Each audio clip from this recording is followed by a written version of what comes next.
pichirlab mana bunaqa qilsang manimcha pul olasan deymiz. Ikkinchisini qulog'iga pichirlab doim esinglar tursin, biznes xususiyatiga qarab turib o'zi bunga chora ko'rish kerak yoki chora ko'rish kerak emas. G'oyalariga yo'l berish degan narsalar bo'ladi. Bular ham juda ham muhim. Nimaga kimgadir ishlaydi, qilayotgan motivatsiya uslubiga kimgadir ishlamaydi. Assalomu alaykum. Ushbu video darslarni qo'lga kiritgan bo'lsanglar, tabriklayman. Juda ham foydali va manfaatli ma'lumotlar bo'ladi hozir. Biz hozir motivatsiya haqida gaplashamiz. Bir nechta asosiy omil qachon motivatsiya umuman olganda ishlaydi va Maslow piramidasi bor. Nimaga asosan biz xodimlarni motivatsiya qilishimiz mumkin. Nimaga motivatsiya bitta xodimlar bilan ishlaydi-yu, lekin boshqasi bilan ishlamaydi. Aynan shu masalalarni hozir ko'rib o'tamiz. Demak, eng birinchi navbatda aytmoqchimanki, motivatsiya tizimi qachon ishlaydi? 5 ta eng asosiy omil bor. Va eng birinchisi bu shaffoflik. O'zbek biznesi uchun juda katta problema. Chunki biz bittasini qulog'iga pichirlab mana bunaqa qilsang manimcha pul olasan deymiz.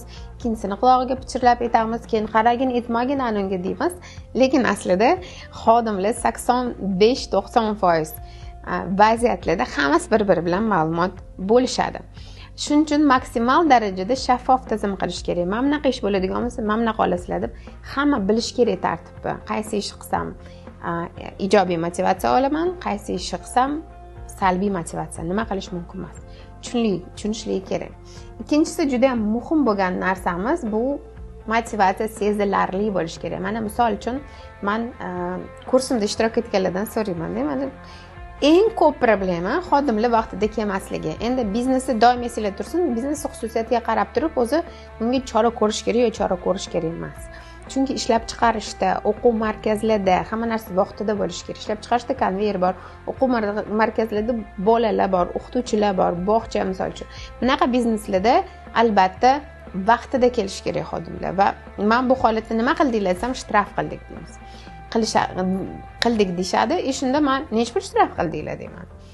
Ba'zi bir holatlarda shunaqa bo'ladiki, ishlamayapti deyshadi. Nech pul desam, misol uchun xodim 4 million oyligi bor, ular kuniga kech qolishi uchun 20 ming so'm shtraf qilishgan. Xodim menimcha shu payt shundoq ko'rpasini yopadi, 20 mingni olsin, undan ko'ra uxlab olaman deydi. To'g'ri? Sezilarli emas chunki shtrafi. Va xuddi shunaqa ijobiy motivatsiya. Misol uchun xodim 4 million oladi, sizlarni kutganingizdan ham ko'proq qilib berdi, yoki qayerdadir qolib dam kunlari ishladida, sizlar 4 million oladigan oylik xodimga misol uchun 100 ming so'm premiya beryapsizlar. Keyingi safar qilmaydi-ku, shuncha qilganimga 100 ming so'm to'labdimi deydi, motivatsiyasi o'ladi. Shuning uchun doim motivatsiya sezilarli bo'lish kerak. Undan keyingisi juda ham muhim bo'lgan omil bu ketma-ketligi. Bu ham o'zbek biznesida ko'p xatolardan kelib chiqqan, har holda men duch kelgan xatolarimdan. Chunki bizani biznesmenlarimiz juda ham bag'ri keng va biznes boshlashganida hamma bizneslar odatda yaxshi olib borilayotgan bo'lsa, to'g'ri olib borilayotgan bo'lsa, o'sadi va o'sganida daromad ham oshadi. Biznes boshlagan egasi xursand bo'lib ketadi daromadi oshganidan, foydasi oshganidan va bo'lishgisi keladi. Va hamma xodimlarga premiya beradi. Shunaqa keys bo'lganki, что hamma xodimlarga 5 milliondan premiya bergan. Rahbar bo'lishgisi kelgan, biznes rivojlanayotgan, zararga ishlamagan bu narsa albatta hamma xursand bo'lgan xodimlar, lekin keyinchalik sezonniy bo'lgani uchun bu biznes misol uchun yozga borib daromadlar tusha boshlagan. Xodimlar bu 5 millionlik premiyaga o'rgan bo'lgan-u, ular bilan hech kim moliyaviy holatda gaplashmaydi-ku, muhokama qilmaydi-ku. Va shu holatda sezon o'lganida albatta puli bo'lmagan biznes egasini shunda ham bor puldan hammaga 500 mingdan tarqatgan.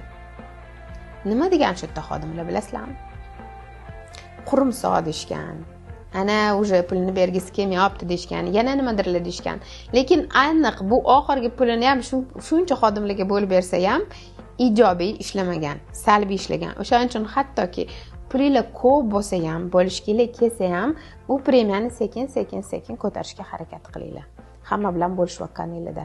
Ana o'shandagina u o'sha o'zini mohiyatidagi ishlaydi, ya'ni ijobiy ishlaydi. Undan keyin juda muhim bo'lgan omil o'z vaqtidaligi. Nimaga o'z vaqtida bo'lish kerak? Chunki xodim bir ish qiladi, bu ish qilgan ishidan motivatsiya kutadi. agar siz bu motivatsiya haqida yarim yildan keyin eslasangiz, miyasida ketma-ketlik psixologik nuqtai nazardan bog'lamaydi. Men bu ish qilsam, men bu narsa olar ekanman deb. Unaqa motivatsiyada ishlamaydi. Xuddi shunaqa salbiy motivatsiya ham. Hozir xato qilib qo'ydi. Siz uni 2 oydan keyin esladingiz, esingizda bormi men bu ishni qiluvdim. Mana senga shtraf desanglar, dahshat demotivatsiya bo'ladi. U bog'lamaydi bu narsani. Ha, o'shanda qiluvdim. Shuncha hozir shtraf. Hozir u juda ham yaxshi ishlab yurgan bo'lishi mumkin. Sizga bu shtraf kerakmi? O'shaning uchun noto'g'ri ish qildi. Hozir salbiy motivatsiya qilasiz. To'g'ri ish qildi. Eng yaqin orada ijobiy motivatsiya qilishga harakat qilaylik, imkon boricha.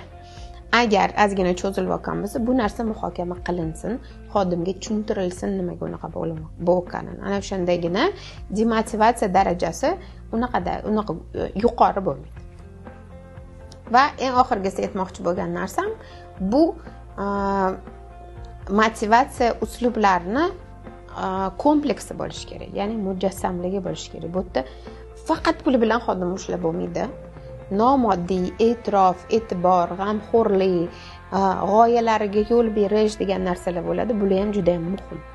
O'shaning uchun birga ishlash kerak. Moddiy ham, nomoddiy ham bir yo'la olib borilishi kerak. Albatta, to'liq tizim bo'lishi kerak, to'liq tizim bo'lishi kerak. Biznesingiz siz uxlaganda ham daromad olib kelishini xohlaysizmi? Ha, to'g'ri eshitdingiz.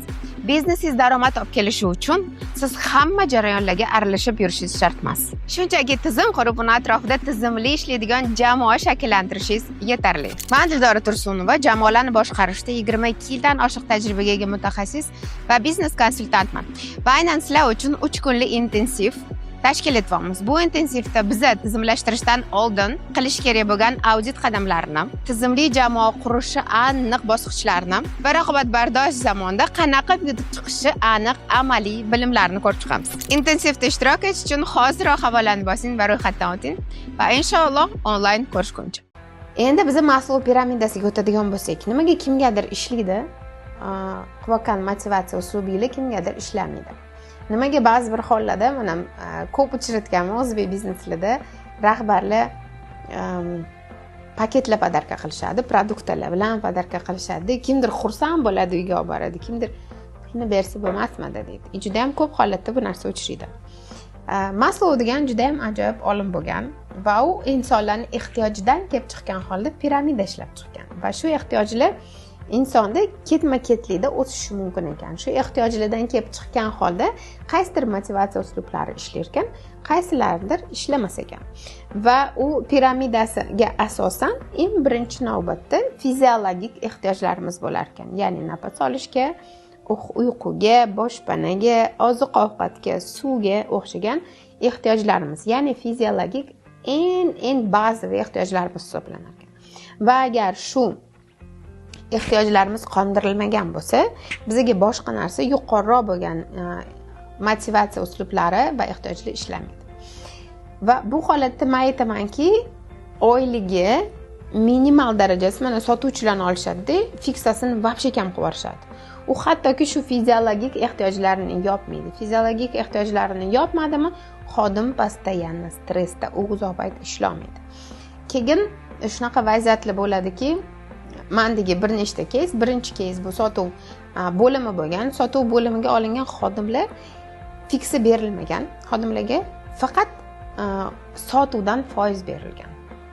Va yangi kelgan xodim u sotuvga va foizga chiqishi uchun o'rtacha 2 oy vaqt kerak bo'lgan. Tasavvur qilinglar, 2 oy u stressda, chunki pul ola olmaydi. 2 oy o'zingni pulingga yurishing kerak deyilyapti. Shuni adashmasam 85% oqim bo'lgan. Ya'ni kelib ketgan xodimlarning 100 tasidan 85% 2 oyga bormay ketib qolar ekan. Juda katta oqim. Va gaplashganimizda tushundimki, ularning hattoki fiziologik ehtiyojlari qondirilmagan.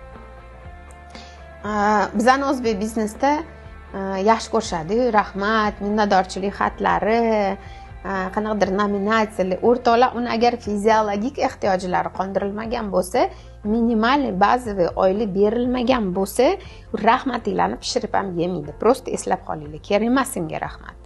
U qondirilgandan keyin rahmat desanglar yuragigacha yetib boradi. No, agar uni ehtiyoji qondirilmagan bo'lsa, yetib bormaydi. Shunaqa keys bo'lgan mebelniy fabrikada ikkita xodim baravar bitta lavozim bir xil ishlaydi, juda ham zo'r va rahbar ularni motivatsiya qilmoqchi, rag'batlantirmoqchi bo'lgan va ularni chet elga, Italiyaga o'qitishga yubormoqchi bo'lgan. Ular aylanib kelishga, o'qib kelishga imkoniyati bo'lgan. Bir haftaga bu yoshlarning orzusi-ku, yoshi ham bir xil ularni 24 shunaqa yoshda bo'lgan. Rahbar 100% rag'batlantiryapman deb amin bo'lgan, lekin bittasi xursand bo'lgan, ikkinchisi xo'jayin pulni bersangiz yaxshi bo'lardi deb kelgan. Va shu holda nega unaqa bo'lgan? Chunki xursand bo'lgan xodim birinchidan oilasi yo'q, ikkinchidan u Toshkentlik o'zi, ya'ni boshpanasi, ota-onasi bilan yashirgan, oziq-ovqati bor, fiziologik ehtiyojlari shunday ham qondirilgan va unga undan yuqori bo'lgan qanaqadir uslublar, motivatsion usullar ular ishlaydi. Pulini bersangiz bo'lardi degan xodimi u birinchidan oilali bo'lgan, ikkinchidan xotini yaqinda farzandli bo'lish kerak bo'lgan, uchinchidan arendada turgan. Ya'ni uni hali fiziologik ehtiyojlari qondirilmagan. O'shaning uchun qanaqadir chet el komandirovkalar motivatsiya sifatida ishlamagan. Har doim xodimlarning holatini aniq bilishinglar kerak. Qaysi uslub ishlashini tushunishinglar uchun. Keyingi fiziologik ehtiyojdan keyingisi bu xavfsizlik ehtiyoji ekan. Bizda doim xavfsizlik ehtiyoji juda ham yuqori. Va buni qanaqa misol keltirishim mumkin? Mana misol uchun pandemiya paytida yarim o'quv markazlari yopilib ketgan. Juda ham ko'p kompaniyalar besodержаниеga o'tgan, uyda o'tirishgan. Hech kim bilmagan qachon bu narsa tugaydi. Bu juda katta stress. Kompaniyalar bankrot bo'lgan ishlamaganidan va xodimlar uchun katta stress. Xodimlar bu narsadan qo'rqadi va yoki samaradorligi juda ham tushib ketadi yoki bo'shaydi. Ishlab chiqarishlarda shunaqa vaziyatlar bo'ladi. Что ishlab chiqarish elementar xavfsizlik qanaqadir anjomlar yo'liga, kiyimi, perchatkasi, yana nimadir yo'liga bu juda ham tez vaqtda xodimni kuyishiga olib keladi. Chunki u postoyan o'ylaydi, stress tuyadi. Qo'lim kesib ketsa-chi, ustimga narsa tushib ketsa-chi deydi. Mana shunaqa vaziyatlar, sog'lig'iga xavf bo'lgan vaziyatlarda xodim stressda, uni samaradorligi juda ham past bo'ladi. O'shaning uchun birinchi navbatda fiziologik ehtiyojlar qondirilishi kerak, ikkinchi navbatda xavfsizlik ehtiyojlari. Hattoki men aytamanki, mana juda ham sovuqligi ofislar, yozda juda ham issiqligi, bu ham sog'lig'iga xavf. Tualetda elementar yaxshi suv bo'lishi, issiq suv yo'qligi, tualetni bo'lmagan yo'ligi, elementar qo'l artishiga sochuv yo'ligi bu juda katta stress. Bu ham postoyanni yig'ilib boraveradi. Yo bu xodimlarning ketib qolishiga, yo samaradorligini tushib ketishiga olib keladi. O'shaning uchun ikkinchi navbatdagi xavfsizlik ehtiyojiga juda ham katta ahamiyat beriladi. Mana shu ikkitasi qondirilgandan keyingina haligi rahmat ishlaydi o'rtoqlar. Chunki 3-navbatda bizda ijtimoiy ehtiyoj paydo bo'ladi. Ijtimoiy ehtiyoj bu bizning jamoani bitta qismi bo'lishimiz kerakligi, bizning jamoadoshlarimiz bo'lish kerakligi, qanaqadir umumiy tadbirlar bo'lish kerakligi, qo'llab-quvvatlash, g'amxo'rlikka o'xshagan narsalar ana o'shandagina ish beradi. Agar anta qonni och bo'lsa, pastayan hafta bo'lsa, qalaysan, tuzukmisan deb g'amxo'rlik qilishinglar bu hech kimga kerak emas. Agar mana shu ikkita plan bajarilgan bo'lsa, o'shandagina qo'llab-quvvatlashinglar, zo'rsan, молодец, rahmat senga deshinglar ish beradi. Ana o'shanda yuragiga yetib boradi. Muloqot qilishinglar, e'tibor berishinglar xodimga ana o'shandagina yetib boradi. Ana o'shandagina o'ziga yarasha shunaqa motivatsiya ishlaydi. Nominatsiyalar berish, qanaqadir sen eng yaxshi xodimsan deyish, aynan shu holda ishlaydi. Ijtimoiy ehtiyojdan keyin bizda tan olinish ehtiyoji paydo bo'lar ekan. Tan olinish ehtiyojida biza hurmat, martaba, o'ziga bo'lgan hurmati oshishini xohlar ekan xodim. Va aynan shularga qaratilgan motivatsiya instrumentlari zo'r ishlar ekan. Lavozimdan lavozimga oshirish. Bunaqa vaziyatlarda agar oyligi va holati, sharoitlari, misol uchun birinchi 3ta pog'onani yopgan bo'lsa, hattoki oyligini ko'tarolmayman, lekin lavozimini oshirib beraman desanglar ham zo'r motivatsiya ishlaydi. No'ani oldingi 3tasi точно yopilgan bo'lishi kerak. Shunaqada lavozimni oshirish, qo'shimcha qanaqadir mas'uliyatlar berish, statuslar, misol uchun sen endi ustozsan degan narsalar, eng yaxshi rahbarsan degan narsalar zo'r ishlaydi. Mana mashta hammani oldida maqtashlar, e'tirof qilishlar. Mana mashta ishlaydi. Bu yerda уже ahamiyat beringlar, pul emas. Tushunasizlarmi? Aynan shu narsalar ish beradi va eng oxirgi pog'ona motivatsiyadagi bu o'zini o'zi namoyon etishi, samaralizatsiya deyiladi ruschasiga.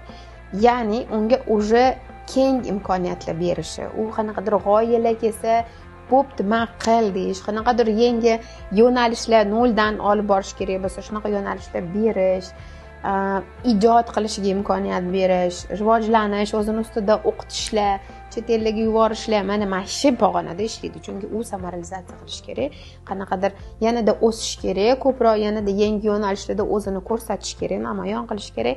Ana shu bosqichga kelganda shu narsalar ishlashni boshlaydi. O'shaning uchun har doim xodim qaysi bosqichdaligini anglasanglar, qaysi instrument unga eng zo'r effekt berishini tushunasizlar. Bu ma'lumotlar sizlarga foydali bo'ladi degan umiddaman. Omad tilayman. Nega raqiblaringiz sizdan o'tib ketyapti? Siz u bilan bir xil vaqtda biznes boshlagansiz, bir xil bozorda va deyarli bir xil resurslar bilan. Lekin siz muammolarni hal qilganingizda u tizim qurgan. Natijada u o'sdi va kengaydi. Siz bo'lsa joyingizda qoldingiz. Tizimni yana nimadan boshlashni ham hatto bilmaysiz. Men Dildora Tursunova 22 yil davomida jamoalarni boshqarish va tizimlashtirish sohasida ishlayman va maxsus sizlar uchun tez kunda 3 kunlik kuchli va tizimli ishlaydigan jamoa qurish intensivini tashkil etyapmiz. Unda biza tizimlashtirishdan oldin kompaniyada nimalarni audit qilish kerak, tizimli jamoa qurishi aniq qadamlari va raqobatbardosh zamonda qanaqa qilib omon qolishi amaliy bilimlarni ko'rib chiqamiz. Unda ishtirok etish uchun hoziroq havolani bosing va ro'yxatdan o'ting. Va inshaalloh onlayn ko'rishguncha.